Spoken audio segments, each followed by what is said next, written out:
Hi there, this is my poster presentation on the ISTE standards. I chose, of course, to do my ISTE standards focused on the role of educator, as that is my current role. I decided to focus on the two facets of the ISTE standards of learner and designer. Those are really the two ISTE standards that I feel that I connect with the most. Learner because I am still in the learning phases of instructional technology, and designer because recently I have been dabbling in e learning and instructional design and e learning software and things like that. But as an educator, I feel that some of my glows were first one was using technology to create, adapt, and personalize learning experiences that foster independent learning and accommodate learner differences and needs.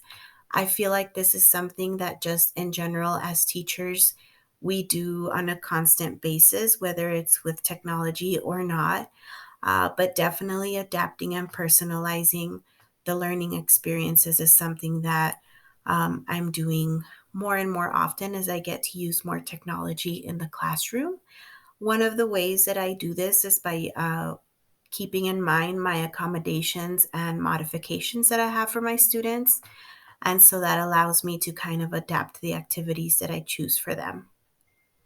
Another one of my strengths is 21C or 2.1C, which is staying current with research that supports improved uh, student learning outcomes, including findings from the learning sciences. And this is something that has really come about as a result of being part of this program and being part of the instructional technology and innovation field.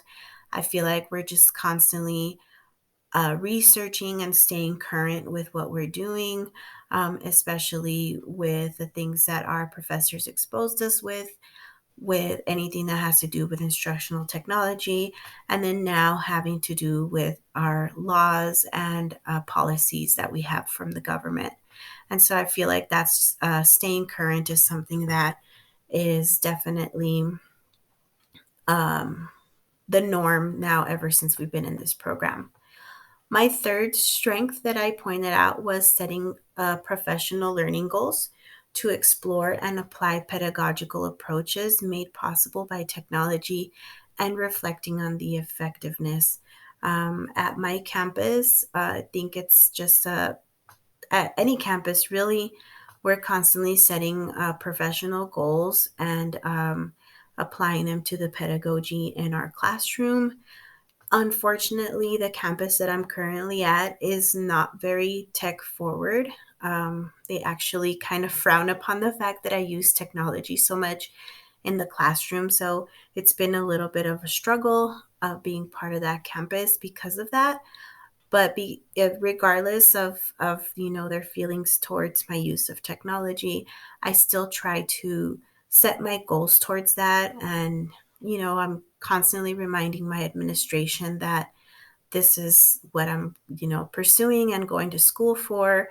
And very reluctantly they let me set my goals based on the use of technology in the classroom, and really just trying to always reflect on the effectiveness is probably the bigger strength that I have here, especially after having our class on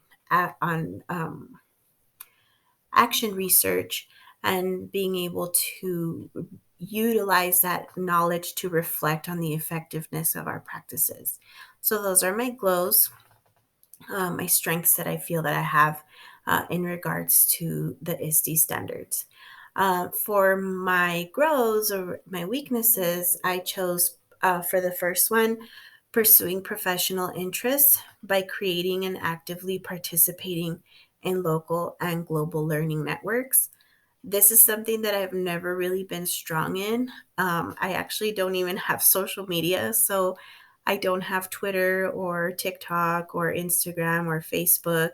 And so having local and or global learning networks is just something that I've never really been strong in. I do try to network within my school. However, my charter school system that I'm a part of right now, and this is my first year in that charter school, it's just really kind of been difficult for me to fit in and adapt because it's just so different and not very innovative at all. So, trying to network has been very, very difficult.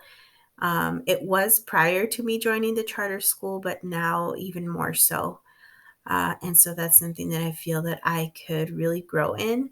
So I did start. I actually got LinkedIn, which is somewhat social networking, but mainly for jobs and business. And so I joined LinkedIn a couple months ago, and kind of been trying to network and get in touch with other educators and former educators who are going into instructional design.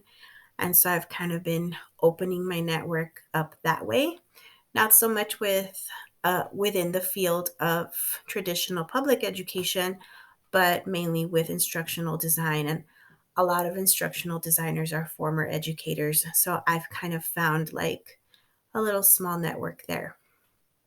The second one that I identified, was designing authentic learning activities that align with content area standards and use digital tools and resources to maximize active, deep learning.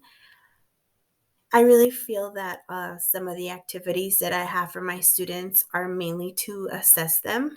And so there's not a lot of active, deep learning going on, um, particularly because a lot of the students I have are so low.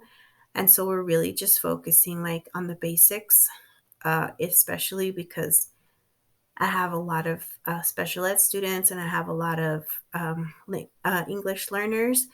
And so active deep learning is just a little bit hard to really have resources for, and also to adapt to their levels has been a little bit of a challenge.